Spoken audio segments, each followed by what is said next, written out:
అందరికీ నమస్కారం. తన్వి చెప్పే కథలకు స్వాగతం. ఈరోజే మొదటిసారిగా మా ఛానల్ చూస్తున్నట్లయితే ప్లీజ్ లైక్ చేయండి, షేర్ చేయండి, సబ్స్క్రైబ్ చేసి మమ్మల్ని సపోర్ట్ చేయండి. ఈరోజు నవరాత్రుల్లో 9వ రోజు మహానవమి.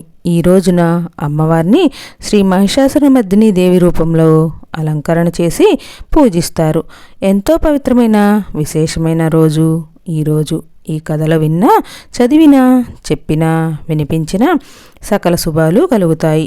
జన్మల దోషాలు తొలగి కోటి జన్మల పుణ్యం వస్తుంది. మరి ఆ కథ ఏంటో ఇప్పుడు ఈ వీడియోలో తెలుసుకుందాం. దానవ వంశానికి మూలపురుషుడైన ధనువుకి రంభుడు, కరంభుడు అని 2 కుమారులు. వీరిద్దరూ పుట్టుకతో దానవులైన గుణంలో, ప్రవర్తనలో చాలా మంచివారు అని విశ్వవిఖ్యాతి గడించారు. వీరిద్దరికీ ఉన్న ఒకే ఒక లోపం సంతానం లేకపోవడం. ఆ లోపాన్ని సరిదిద్దుకోవాలని వారిద్దరూ తపస్సు చేయాలని సంకల్పించారు. కరంబుడు పంచనందం అనే మడుగు దిగి ఒంటికాలి మీద తీవ్ర తపస్సు ప్రారంభించాడు.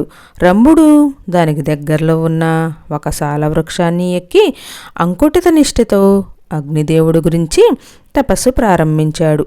కాలంతో పాటు వారిద్దరి తపస్సు కూడా వేగంగా సాగుతుంది. వారి తీవ్ర తపస్సు ఇంద్రుణ్ణి భయప్రాంతులకు గురిచేసింది. అంతే, ముసలి రూపం ధరించి కరంబుడి పాదాలు పట్టుకొని నీళ్లలోకి లాగి సంహరించాడు ఇంద్రుడు. అది తెలిసి రంభుడు తీవ్ర వేదనకు గురయ్యాడు. ఇంద్రుణ్ణి చంపేయాలి అనిపించింది. కానీ తపోదీక్షితుడు కోదిక్కుతుడు కారాదు అనే ధర్మానికి కట్టుబడి శాంతచిత్తుడై ఆలోచించి తన తలను ఖండించుకొని అగ్నికి ఆహుతి చేయాలని నిర్ణయించుకొని ఎడమ చేతితో తన జుట్టు పట్టుకొని ఖండించుకోపోయాడు. మరుక్షణంలో అగ్నిదేవుడు ప్రత్యక్షమై ఇలా పలికాడు: రంభాసురా, ఏమిటి నిరాలోచన కార్యం? నీవు ప్రాణత్యాగం చేసినంత మాత్రాన మరణించిన నీ తమ్ముడు తిరిగి బతికి వస్తాడు అనుకుంటున్నావా? ఈ ప్రయత్నం మానుకో అన్నాడు. దానికి రంభుడు ఇలా పలికాడు: ఓ దేవదేవా, ఉతవాహన అసూలు బాసిన నా తమ్ముడు అమరుడు కాడని నాకు తెలుసు. సంతానం కోసమే కానీ ఇంద్ర పదవిని ఆశించి మేము ఏమీ తపస్సు చేయలేదు.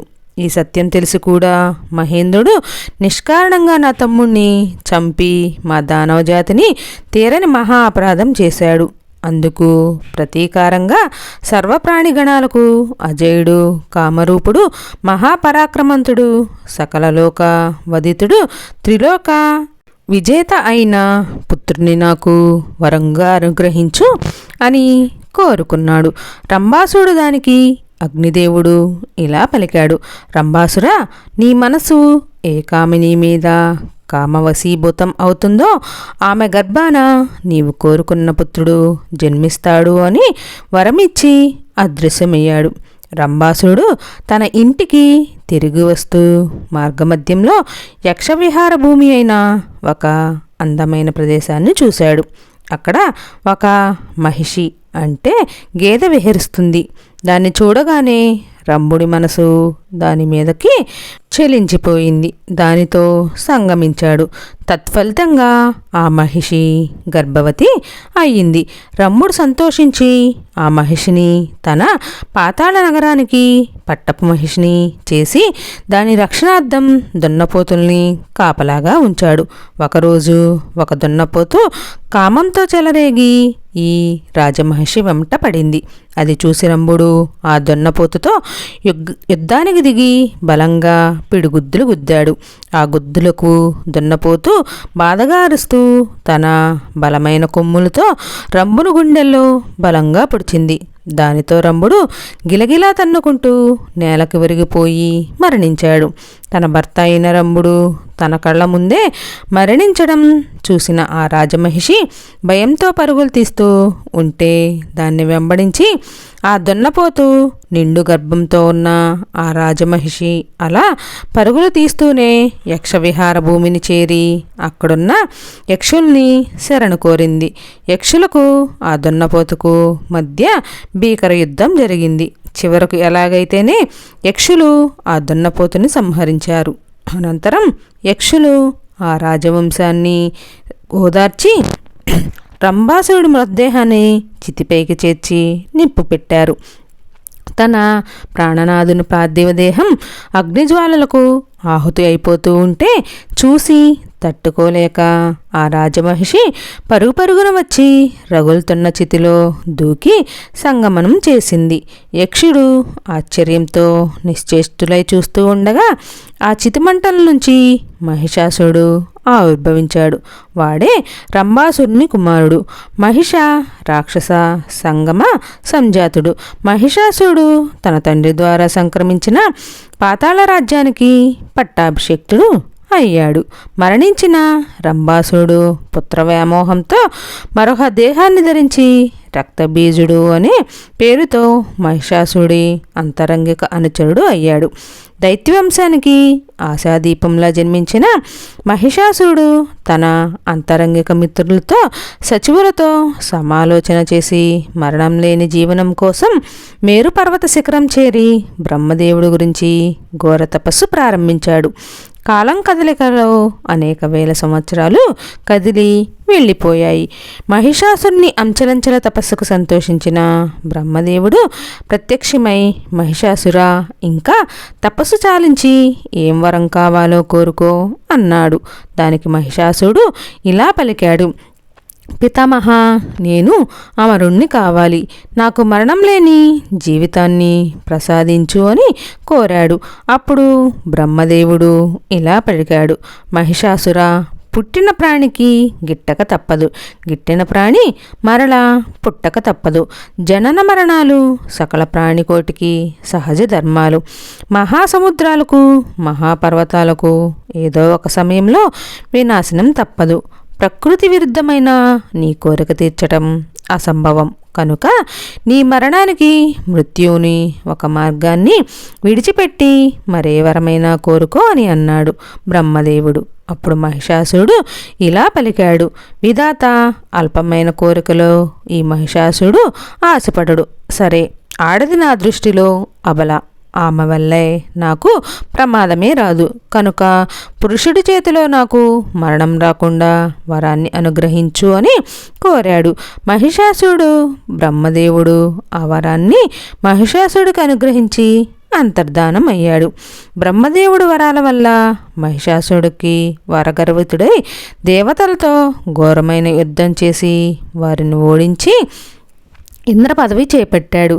దేవేంద్రుడు త్రిమూర్తులతో మొరపెట్టుకోగా అప్పుడు మహిషాసునిపై వారిలో రగిన క్రోధాగ్ని ప్రకాశవంతమైన తేజంగా మారింది.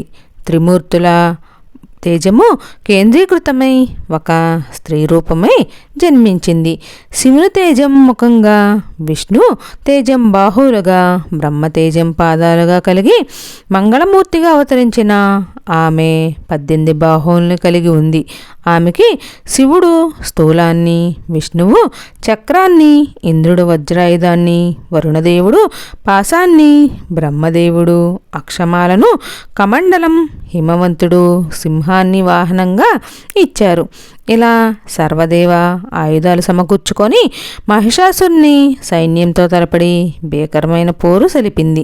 అమ్మవారు రాక్షసుడిపై దాడి చేసిన ప్రతిసారి అతని రక్తపు చుక్కల నుండి సరికొత్త రూపం ఆవిర్భవించడం ప్రారంభించింది. క్రమంగా అమ్మవారు మహాకాళి రూపాన్ని ధరించింది.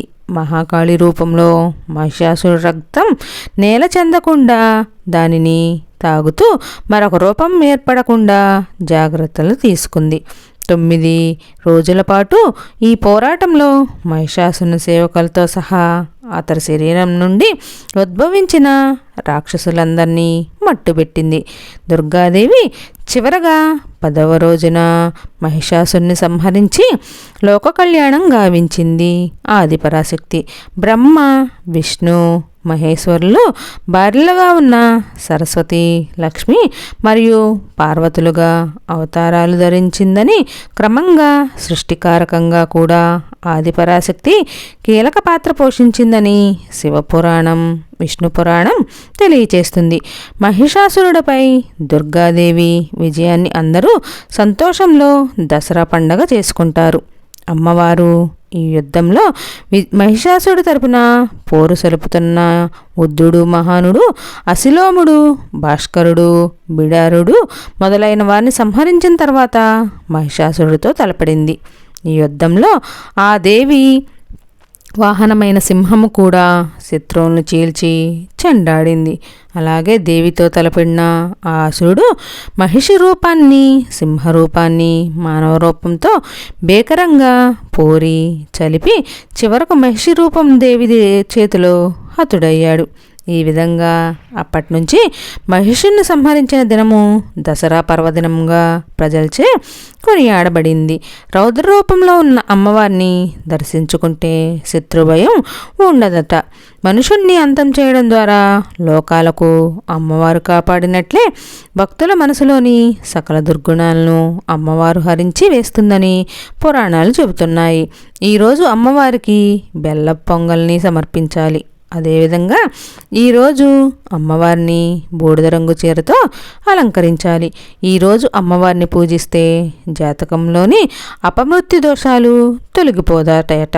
ఈరోజు పఠించాల్సిన మంత్రం ఏంటంటే ఓం మహిషాసురమర్దిని దేవ్యై నమః, ఓం మహిషాసురమర్దిని దేవ్యై నమః, ఓం మహిషాసురమర్దిని ఓం శైలసుతాయ నమః, ఓం శైలసుతాయ నమః. దేవి 9 నవరాత్రుల్లో అత్యంత ఉగ్రరూపం మహిషాసురమర్దిని. దేవి ఆశ్వయుజ శుద్ధ నవమి రోజున అమ్మ మహిషాసురమర్దినిగా అవతరించి దుష్ట శిక్షణ, శిష్ట రక్షణ చేసింది. ధర్మ విజయానికి సంకేతంగా ఆశ్వయుజ శుద్ధ నవమిని మహానవమిగా ఉత్సవంగా జరుపుకుంటారు. సింహవాహనాన్ని అధిష్ఠించి ఆయుధాలను ధరించిన అమ్మ సకల దేవతల అంశంతో మహాశక్తి రూపంతో ఈరోజు దర్శనమిస్తుంది. మహిషాసుడు అనే రాక్షసుని సంహరించిన అమ్మను మహిషాసురమర్దినిగా దేవిగా పూజిస్తే శత్రుభయం తొలగి సకల విజయాలు కలుగుతాయి. ఈ అమ్మను పూజిస్తే సకల దేవతలను పూజించిన ఫలితం మీకు లభిస్తుంది.